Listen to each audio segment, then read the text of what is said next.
at Penji is our commitment to helping those who are making sacrifices to help others. Thank you to those making a difference in your community. We are currently accepting applications for Penji for nonprofits. If you know a nonprofit or you are one yourself, head over to penji.co and click on Penji for Good at the bottom of the website to learn how to qualify. If you are listening to this podcast and are not a nonprofit, well, welcome. Become a customer by using the custom coupon code within the podcast show notes. Proceeds of all sales goes directly back to the nonprofit from this interview. Now, back to the show. Hello, everyone, and welcome to Unified Podcast, where we share inspiring tales of compassion, resilience, and community spirit. I'm your host, Shannon, Penji's Partnership Coordinator, and I'm joined here today with a very special guest, Jackie Harrison Jewell from the Couliard Solar Foundation. Thank you so much for joining me today. It's my pleasure. Thanks for inviting us. I really appreciate it. Could you please start by telling us, a little bit about yourself, maybe introducing yourself a little bit differently than I would, and tell us about the Couliard Solar Foundation. I would really like to learn more about it other than my own research, and so that the audience knows, and what you do there. That would be great as well. Sure. Well, my name is, as you just said, my name's Jackie. I'm the executive director of the Couliard Solar Foundation. I started with the foundation just over 4 years ago, and I come to it from a background in communications and design and project management and marketing, all those things. And I met Cal Couliard is our founder. I met him a few years back when I was working as a consultant for another solar firm, and we hit it off, and I started doing some work for them. I have a lot of interests. I am an artist. I am a writer. I have family. I live in Wisconsin, and so I love the outdoors, and I love the whole gardening and conservation, going to parks, things like that. So it's working for the foundation where we have a goal of preserving our environment really is kind of a great fit for me. We're a small organization. We started about 7 years ago. Our mission is to help Wisconsin nonprofits get access to solar. When we started, there was no such thing as the Inflation Reduction Act direct pay. So nonprofits didn't get the same tax credit benefits as individuals or for-profit organizations did when they wanted to put solar on. So, libraries, schools, homeless shelters, they might have wanted to, reduce their utilities and be green, but it was harder for them to do that. So Cal Couliard sold a business and invested a big chunk of that into the Solar Foundation. And so we now run several programs that offer solar panels to nonprofits who want to put a solar array on their business. And then we sell solar technology in order to fund our grant programs. Oh, wonderful. Okay, so for the selling part, I'm assuming that's then outside of the nonprofits. So is that does that look like going door to door or asking people kind of what does that look like? Yeah, no. So Cal is an entrepreneur. And so he and his partner, Amr Arafat, designed a absolutely stunning solar canopy, which can be, it's a solar array, it's on the ground, but it's also a beautiful outdoor space. And so what we do is we sell that to anyone who wants to buy it. And then all of the proceeds go back into our grant program. But also a lot of the organizations that want to buy it are organizations like schools, parks, community spaces, churches, things of that nature. And so we actually have not done a lot of marketing in that way. It's kind of word of mouth. We do presentations, we do talks like this where we talk about what we do. And of course, as part of that, we talk about the fact that we sell solar to support our nonprofit work, and people are just interested. We another part of our mission is education about the benefits of solar and the benefits of going to renewable energy, and so it's just sort of a natural fit. That's wonderful. Yeah, I'm so curious about the education part. So how do you get involved in that? Like, do you go to schools? Like, do you form partnerships so that you can be able to display yourselves in certain areas? Like, how does that look? Well, we're really big into partnerships. So we have contacts with organizations all across the state, and we are also part of several coalitions and collaborations and networks as well in the Midwest. We attend a lot of events. For example, one thing that we do is in January we go to the Wisconsin School Board Association conference, and we have a what we call it the Solar Pavilion. We invite a bunch of nonprofits who are working in the clean energy field so that available there to talk to school board members or school administrators about why they should consider clean energy for their schools. We also, as we're out and about talking to people about different things, I do this a lot. People will contact me to do a presentation. I just did a presentation a few weeks ago to a library system. The library directors all have a meeting, and I came in and did a presentation on solar for libraries. I'm going to be doing another one of those next week. And then we have another series of events each year. We put on what we call a solar series. And once a month, we have an event that we host, and we market it to people. We reach out. We have it in different locations around the state, and it's usually different themes. For example, in April, we are going to be doing a presentation in Beloit, Wisconsin, and it's about air quality and the work that's being done to clean up the air and how renewable energy can help with. Beloit, I don't. Beloit recent last year was recognized as having the worst air quality in the country, and that's tragic. It's something that we want to be able to help, and renewable energy and solar absolutely helps with reducing pollution because, of course, the more solar that you use, the less you're depending on fossil fuel to produce your electricity. Mhm. Of Hopefully course, that. yeah. Is there any okay, so for someone that maybe is um what's the word I'm looking for? Hesitant. For whatever reasons, maybe it's related to propaganda, maybe it's misinformation, whatever it may be. Um how do you kind of orient your education for that type of person? Or do you only go to people that are asking for you? Well, we will. I always say we'll talk to anybody. I will go anywhere and talk to um, because really education is as much for it's just as important to talk to people who don't know much about solar energy, or don't know much about, the reasons behind going to solar energy as it is to talk about people who are already advocates, right? So I think the thing that we try to do is we try to reduce the amount of misinformation. And you're right, there's a lot of it out there. People a lot of times don't understand, or a lot of things, a lot of essentials about solar. Like they might think that it pollutes more, for example, than fossil fuels, which is absolutely not true. But that's a pretty common misconception that people are getting, that it's pollutes more to create solar panels than the power that they would produce, which is absolutely false.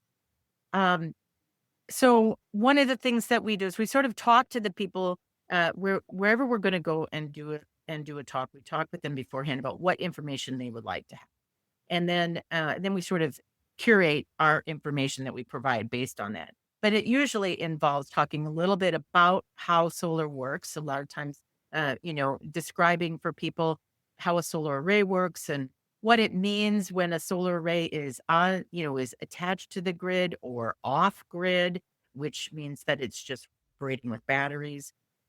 It talking with people about, costs associated with solar. People a lot of times think that solar is, extremely expensive, and it is an expense. It's an Mhm. investment, but with tax credits and with various rebates, the prices have come down, have dropped like 97% in like the last 10 years. And then the other thing that people have, like I live in Wisconsin. So in Wisconsin, there's winter. Like for example, today is a pretty dark day. And they think, oh, well, then, solar isn't any good for us here because we don't have enough sunlight. Well, we absolutely have enough sunlight. Solar Always have works in, sunlight. It's just we yeah, don't see it. Yeah. yeah. I mean, solar works in the winter. There's such a thing as when solar is, solar cells are what's called solid state electronic uh, cell. And so when it's cold, they work better than when it's hot. And also, solar works by having light. I always use this example of my hand as the panel, right? Light hits the solar panel and starts to make energy, right? Well, we advocate for bifacial solar panels, which produce power on the front and on the back. So when it's snowy, the light hits the snow and bounces up and hits the back of the solar panels and starts producing energy, even if the top is covered in snow. So, that's kind of one of those things that we are reassuring people that when they invest in solar, that it's a good investment for them. The other thing is that solar arrays, they solar panels themselves are warranted for 25 years and they can work for 40 or 50 years. There's solar arrays out there now that were installed 50 years ago and they're still working. Of course, they're not as good as the ones now because there's been Yeah. a lot of innovation since then. But they work. It is a really well researched safe technology that, um, I think people just, for some reason, still feel like it's new or still feel like it's not, that it doesn't have value for them. But, we're just out there trying to help people understand that that's not true. That's good. I do honestly ask out of curiosity because sometimes I want to rebut something that a family member sends me. Um, or I just the other day had a video sent to me about the amount of oil that goes into making a solar panel and blah blah blah blah blah. Yeah, no, that is misinformation. I won't say that it's put out there, you know, purposefully or, but I think people do misunderstand. And it's not true. The solar panels are absolutely, uh, you know, they're absolutely better for the environment than fossil fuels, period. Even including, natural gas, which, everybody says it's natural, but it's still gas. It's still a fossil fuel. Solar panels, solar rays do not emit anything. They work clean. The power that they send to the grid is, granted. I mean, they only produce power when the sun is shining. So, it's not like a consistent thing, like maybe, maybe a hydro where it's, a dam or something where it's always working. But with battery storage, and especially these days, battery storage, the research on battery storage has come so far, and bad prices on batteries are coming down, and batteries themselves are being much more efficient, and using materials. There's a lot of research being done to use materials that are much more easily available and not toxic. So, the entire industry is really moving forward in in ways that I think are going to be ultimately really, really helpful to everyone because, of course, our need for electricity is also growing. No, All those I electric cars and AIs and data centers and all of that, is just going to have more and more need for electricity. Yeah, exactly. The power, like there's no cease on how much energy we're using. If anything, it's becoming more. So it's great to have more efficient ways that aren't harming the environment. And in order for people to even want to do that is education. I think especially people love if they don't care about the environment, people love saving money. And so investing in something that saves them money is Absolutely. Absolutely. And the return on investment for a solar array is typically, well, I mean, it really depends on the area and how much you're paying and all of that, but it's yeah. typically in the 7 to 10 year range, which is pretty good. And the other part of it is that, I don't know how it is across the country, but in Wisconsin, we have seen rate increases pretty much every year. We've seen our electrical rates go up.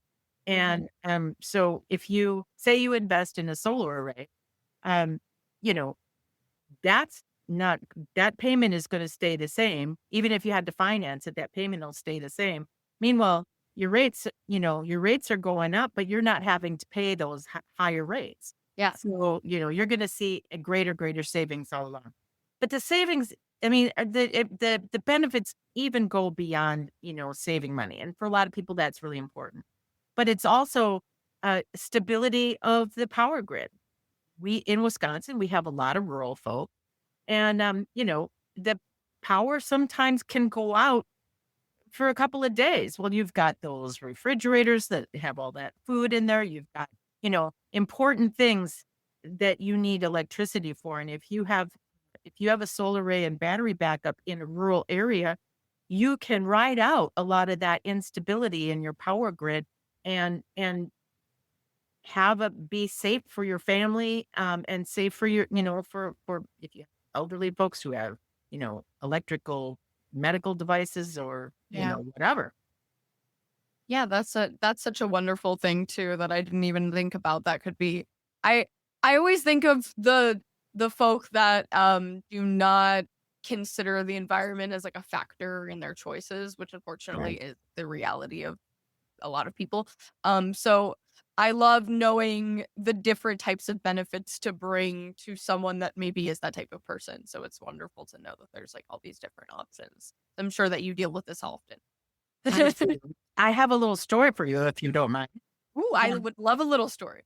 So we have served in the last 7 years, we've served it's approaching 300 nonprofits around the state. We've helped them get solar arrays. 14 megawatts of power, more than 14 megawatts of power on the Wisconsin grid. And we do a survey afterwards and ask our grant recipients to tell us like how has this helped them? How has this array helped? We did a survey with the Habitat for Humanity in Milwaukee. They put a solar array on their warehouse. And, in their reply to their survey, they said that, they had been paying $11,000 a year for their electricity for their warehouse. Now that a lot of times people are like when I tell this story, people are like, $11,000. I mean, and a larger organization or a business, they're gonna have a really big electricity bill. Yeah. After that array installation, they went down to $300. And I'm not talking about $300 a month. I'm talking about $300 for the year. That is insane. And that makes a huge difference. You talk about nonprofits, and the first thing Right. everybody thinks is, that they have to budget carefully and well, you've got that money coming in. Think about your school. Mhm. If your school Right. has a solar array, that's more money for curriculum. It's more money for teachers. It's more money for more programs for the students. And it's a better use of the public's funds. And then when you incorporate solar on schools, you can also incorporate it into the curriculum. So you're teaching your children about very critical jobs where there's going to be the need for people working in clean energy and specifically solar is just going to keep growing because unlike some jobs, you cannot outsource solar jobs. They Mhm. have to be on site to build these arrays and to work with people, to make this happen. This is a good job, a good paying job too. Yeah, it's wonderful to be able to show that those results too. That is so so cool because that's there's something that you can't even compare to or an energy bill is does suck the life out of someone's bank account. And especially if you're such a large organization, for nonprofits specifically, there are so many that I maybe even all of them that need to save money constantly are always thinking about that because it is unfortunately not something that is properly funded. And I mean that's kind of the reason why they exist almost is Right. because, of You a know, failure of the government or whatever it may be. and you can't turn the lights off. I mean, you have to have your utilities. So this is a way, we really have seen our grant recipients And this is another reason why we don't need to market too much because, word of mouth, people hear about what we're doing and they're like, I love what you're doing. I know a church or I know a school or I have a thing. They're finding people to bring to us. So, we at least we not to date, I don't know.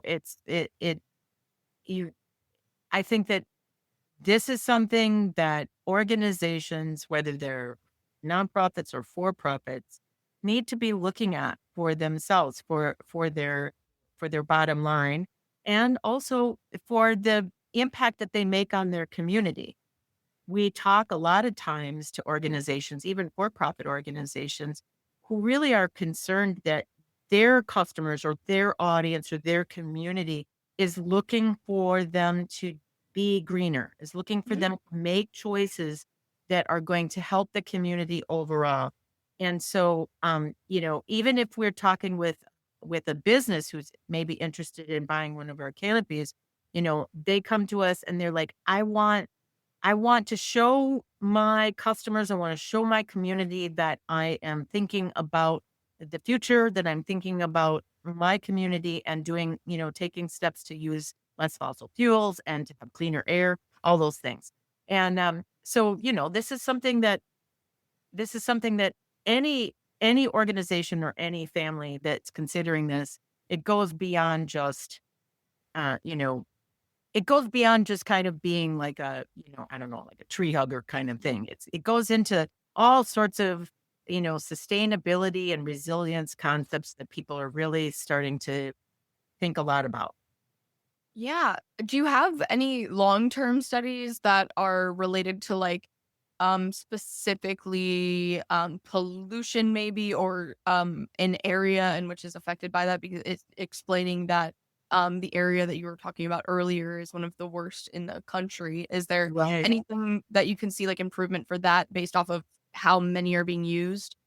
There's a lot of studies that are being done in terms of air quality. I don't really have a lot of the details at my Perfect. fingertips. I mean, I could actually send you some links to some groups and some sites that are working on this.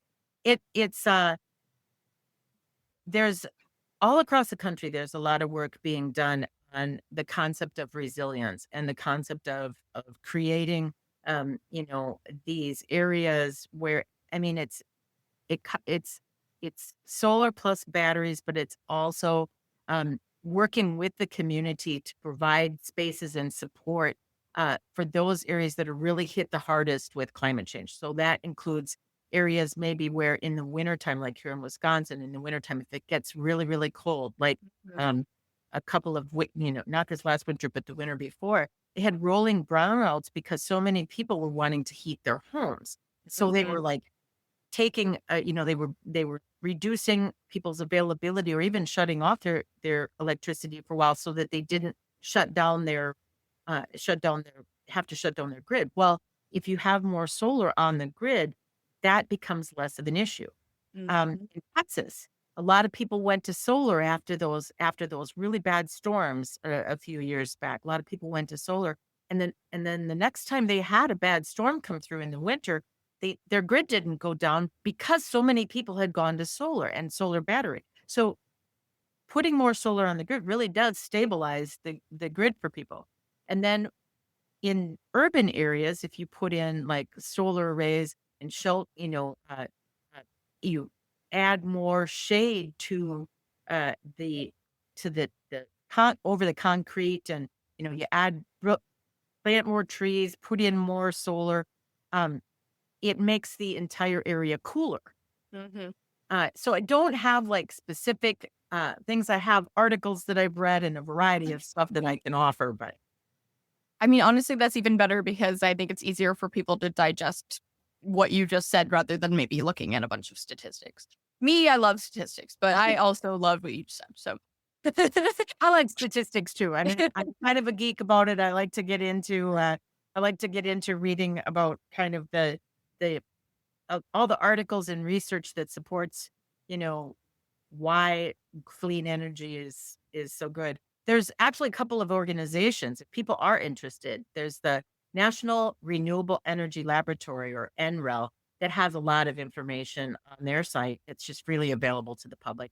And then there's the uh, Sus- Sustainable Energy, let's see, it's SEIA. So it's Solar Energy Industry Association, that also has like statistics state by state and has information about benefits of solar and different kinds of solar and things like that. All of that has all of that is just freely available to anybody who goes to the site and, wants to look in their resources. They don't gatekeep. Yeah, I appreciate that. I think that one for all the audience, thank you guys. I hope that you check these out because you should. Um and I think that those are just useful resources. I love free knowledge. Because hopefully when people investigate things that they may have misinformation on, they can access these sources and understand things a little bit better because I think that's I think that's everyone's kind of worry about misunderstanding climate change is that there's so much misinformation out there, and it's very sad because the more misinformation that's out there, the less people are caring about the environment and Right. the future of the world.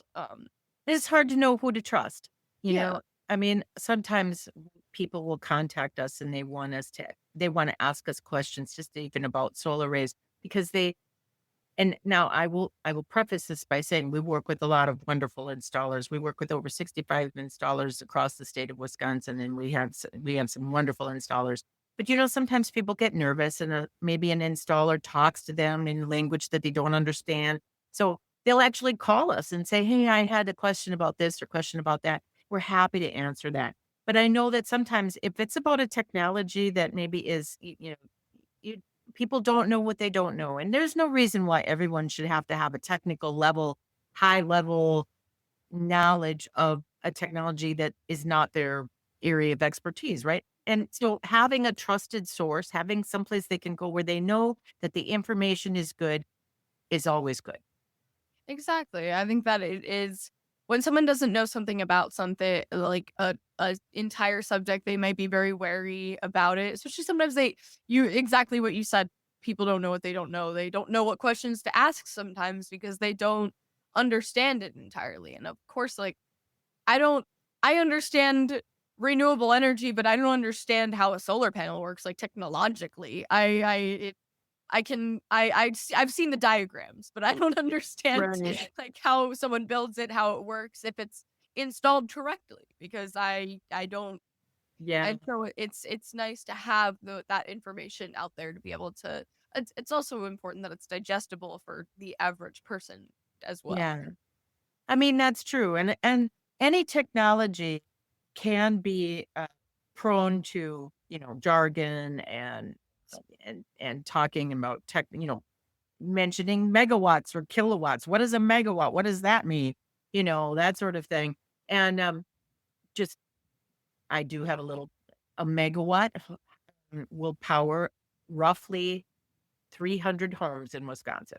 So Mhm. that's you know, kind of a simple equation for people.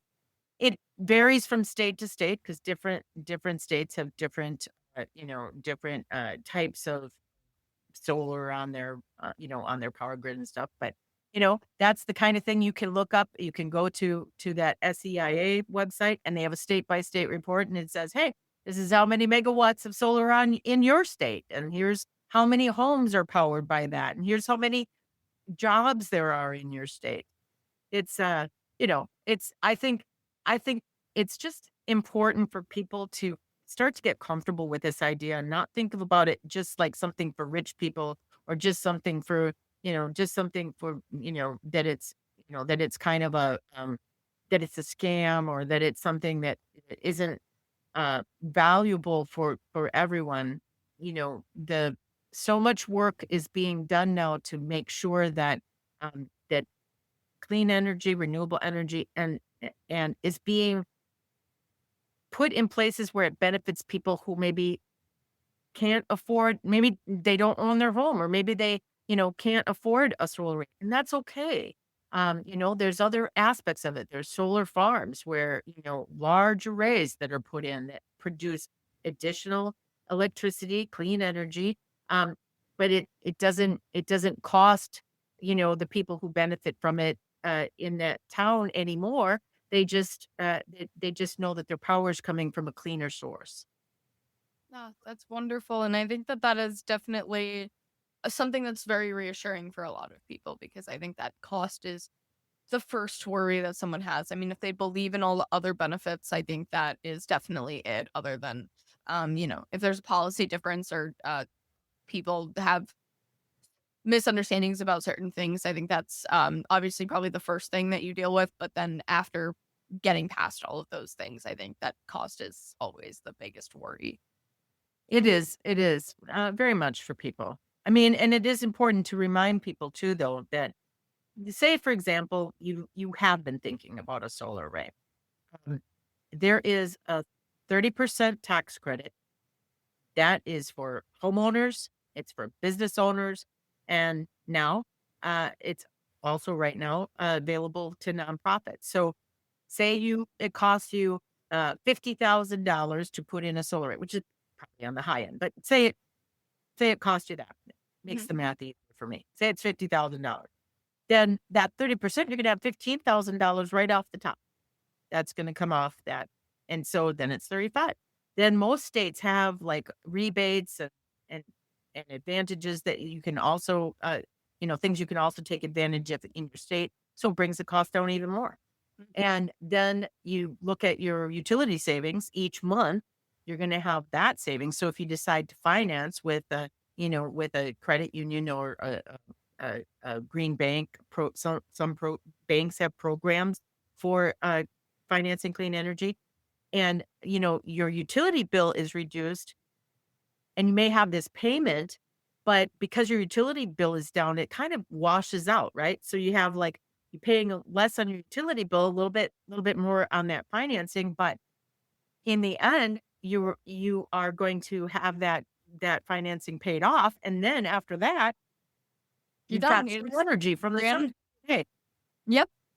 No, that's it's such a great thing to have access to, and I hope that um this podcast maybe even educated people a bit more about this because I am a big advocate for renewable energy, and I'm really happy that I think that knowledge for first and foremost is the best way of getting people on board with it. And I think that misinformation is unfortunately such a big issue that a lot of people don't understand it well. But if they're willing to understand it, that's so great. And I commend you for doing this and sharing it because I think that it is something important to spread more. So thank you so much for joining me. and thank you so much for having me. I really appreciate it. And I did want to say I love what I do, and I feel like every day when I go to work that I'm doing something that is helpful and important, and that can really, that makes you feel good about your life, right? Yeah, no, exactly. You should love what you do, and that's really great that you're able to do that. And thank you so much for being passionate and excited about what you do and sharing it on this podcast. I really appreciate it, and I hope that others will listen and be excited about it too, and maybe get involved. I hope so too. That'd be great. Thank you so much again, and thank you everyone for listening again. Don't forget to check out some of the links that Jackie mentioned or the websites, and also check out Coolyard. That would be great. And thank you so much. Have a lovely day. Thank you. You've been listening to Unified Purpose, brought to you by Penji. Check out the show notes to learn more about today's guest.